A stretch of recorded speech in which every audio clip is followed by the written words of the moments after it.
Hi, my name's Peg Rinkenberger. I am a social studies teacher at Morris Area High School in West Central Minnesota. I teach several college in the schools classes, two through the University of Minnesota Morris and one through the system at Southwest State in Marshall. So what I typically teach as far as high school level material is I have a civics class. This year I didn't have it. And then I also teach American history. So this year I had 4 American history classes in amongst the college and the school classes. So what I had to offer this particular year was my American history classes, 4 sections of it. I had nothing else that I could give Justin, my cooperating teacher. So how did we approach this? Well, let me tell you that I did have an experience that was not as pleasant as I would have liked a number of years ago, quite a few years ago.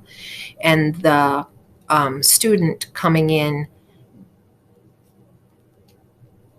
just, it didn't work. And so I have been very hesitant about taking on student teachers since, and often allow my colleagues in the department to take that responsibility. Well, this year with the pandemic, we got a request for a student teacher, and I was intrigued this year because I was worried that a student teacher might not have as many opportunities to have a really positive experience with all of the technologies and those kind of things. And that's kind of my realm. I like that. And I was doing quite well emotionally, mental health for me, and able to read the kids and do all those kind of things. So this year I threw it out that I might be interested in being a cooperating teacher. And if no one else wanted to, or if no one else felt like this was the right year for them, and no one picked up on it. And so my administrator came back to me and said, what do you think? Will you try it? And I said I would. If I was able to talk to the student teacher ahead of time. So we actually met ahead of time, and I kind of laid out my philosophy of education and how important it is to me to, make sure that I modify for my special ed kids. We are regularly meeting the needs of all the students. We are paying attention to how many girls we're calling on, how many guys we're calling on. We're paying attention to just as many needs as we possibly can. I'll just put it that way. And it has to be safe in my room, that there is an expectation in my room that we have fun and we learn, and yet their needs are met in all kinds of different ways. And I looked at this perspective, student teacher, and I said, if this works for you, I am happy to invite you into my room.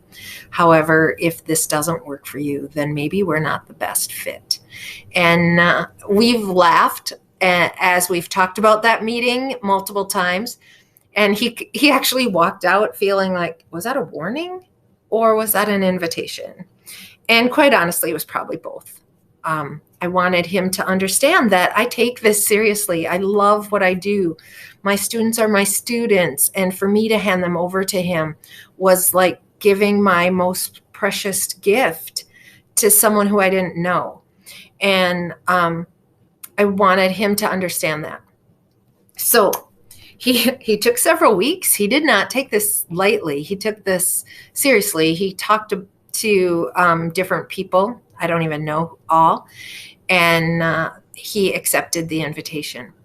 So in January, as January came closer, I had to give him like a framework of what he would be doing. And please know, like, as far as what I do, I create everything.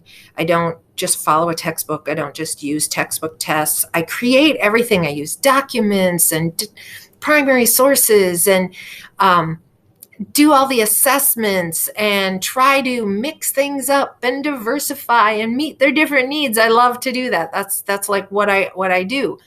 And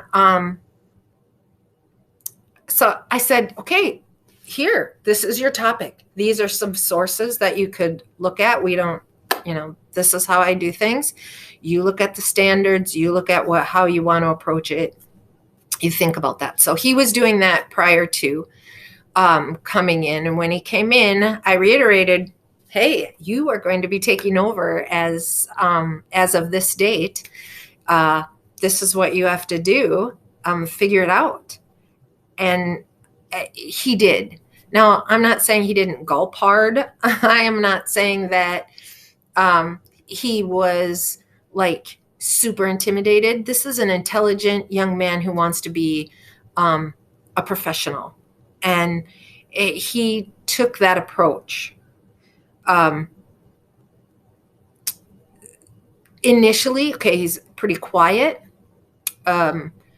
What he asked of me, his number one request for me was, I need to get in front of the students. I am quiet. I haven't had opportunities to be in front of the class like a lot of people do because of the pandemic situation. But I need to get in front of the class. And I said, you know what, I can do that for you. So we were able to establish a very honest approach to one another. It was very professional. I will cherish that forever, that we have developed a professional relationship, and one in which we both could bring honesty and integrity, and we could have great conversations with really good questions. And so that's what we did. It was not, I'm your friend, you're my friend. It was professional.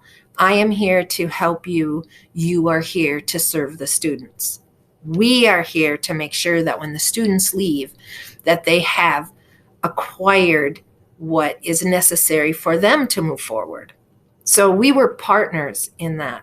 So when he came in, I wanted him to see how other people take this approach so that he could use those approaches, especially with technology. So he went and visited different classrooms, saw how they stood and moved around the classroom, what technology, because we all had access to the same things, but we didn't all utilize everything that we had access to or utilize them in the same manner. So I wanted him to see what other people were doing, how they carried themselves, so that he could figure out who he was, right? And then it's very important for me. I have paraprofessionals in my room, and I use them as like partners. And I wanted him to do the same thing, because we have to modify, and he needs to understand the philosophy behind the modification, and that it's his job to do the modifying, not the para's job to do the modifying. The para is there to work with me and him to create the best experience for our students using their IEP. And so he was able to work with them because he was introduced at that level of team teaching with them. And then also that first week, I had him go into one of the special ed rooms, and sit down with a special ed teacher and hear the philosophy of the special ed room. And he had a great conversation and was able to get that, how important that was. And I will tell you that he was a rock star with modifying, working with the paraprofessional, going in during his time, his prep time, and making sure that the students who were working in the special ed room, he could assist them. He was a rock star. And I am so pleased with that. Like, that is one of his big things that he was able to accomplish. And I hope that is embedded in who he is, because that will make him a stronger teacher for all. And the students came to trust him because of that. And it took a while. It wasn't like, "Ooh, I'm the student teacher. You guys are going to love me." And they were like, "Oh my gosh, you're the best ever. We think you're awesome." It was work for him, because he is not an open book. He doesn't feel comfortable sharing everything, which is fine, right? That's appropriate. But that it made it harder for the kids to figure out how to relate to him, and for him to relate to them. And so we had to work with that. He's a very intelligent young man. His humor is somewhat sarcastic. And we all know that sarcasm doesn't always translate well with younger people. What might seem funny to the person delivering the sarcasm may seem very critical and hurtful to this person who's receiving the sarcasm. And so we had to develop that understanding as well. So there was some interpersonal kind of things that we had to develop and work on developing with the students. What's appropriate, what's not appropriate. He never went to what's inappropriate. So I don't, that is clear. The UMM did a great job, but there's these little tiny things that you need to become aware of as a classroom teacher. And he became more aware of those things. And through discussions, we were able to help them understand him. And he was great about saying, "Hey, you know what? If you interpreted what I said as this, please understand that's not what I meant. This is what I meant. Let me know if there's ever anything." He was very honest. He looked for feedback from the students. I feel like that is his superpower, is that this young man was willing to not only go to students, but other staff members and administrators and say, "Would you come in? Would you look at what I'm doing? Will you give me feedback? Because I want to be the best teacher that I can be." And because of his openness and his thoughtfulness in how he took to this position, his growth was exponential. Like, the growth of this young man was amazing. And he gave to the students in ways that it was natural to him, and they could respond in a natural manner. He was authentic with them. And you know yourself that students love and appreciate genuine concern for their needs, and their willingness to understand and give good feedback when someone genuinely cares what they have to say. And my student teacher was able to do that. Like, it was so much fun to watch. So we worked hard throughout the semester quarter. He actually taught for a quarter, third quarter, and working on how you interact with students, how you pay attention to their needs. Did I, reflecting on those things, thinking about, like, did I meet the need of the kid in the corner? Did I address so-and-so today?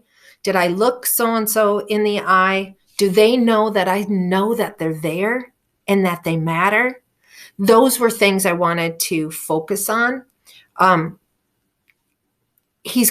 student teacher is going to be fine with the information, and he gave great thought as far as, like, planning. We talked about, even though he only had one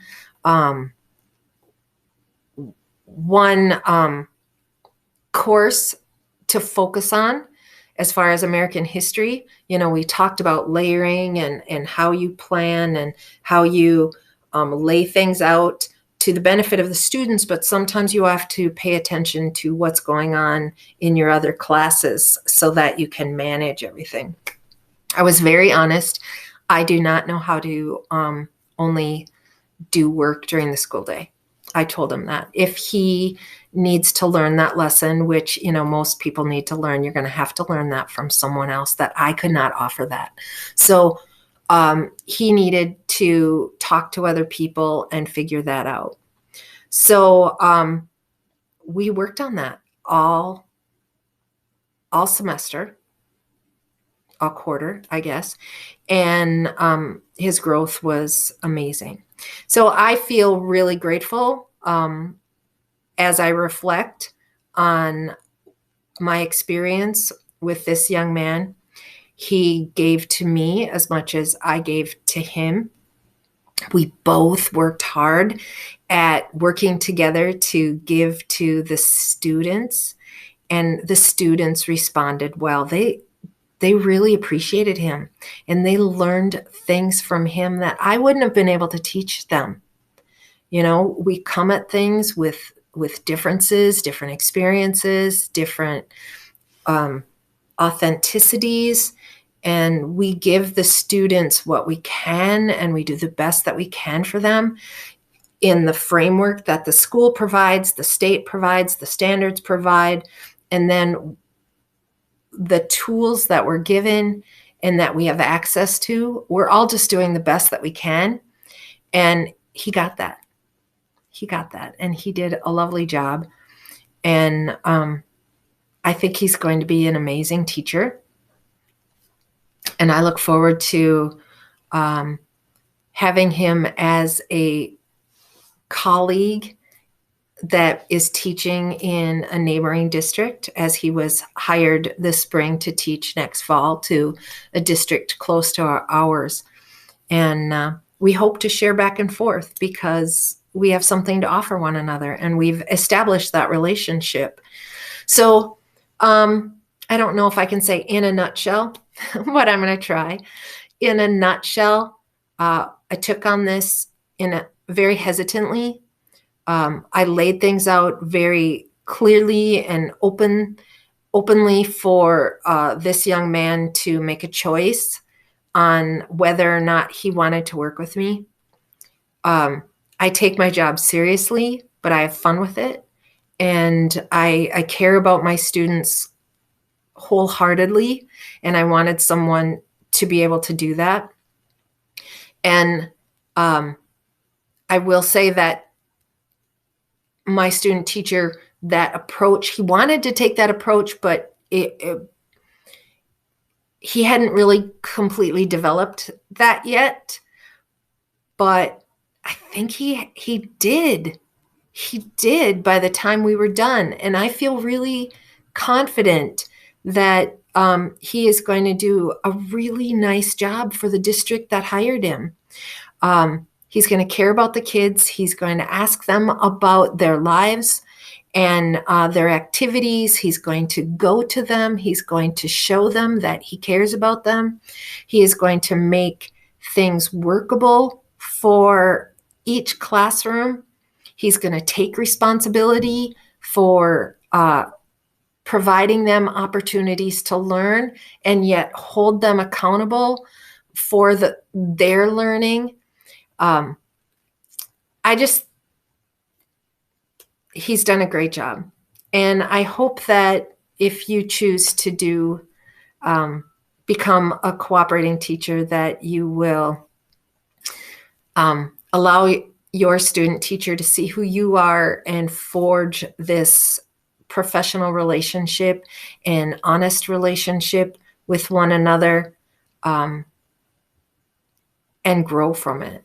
And so with that, I'm going to thank you for your time and hope that you have a great experience. So, ciao.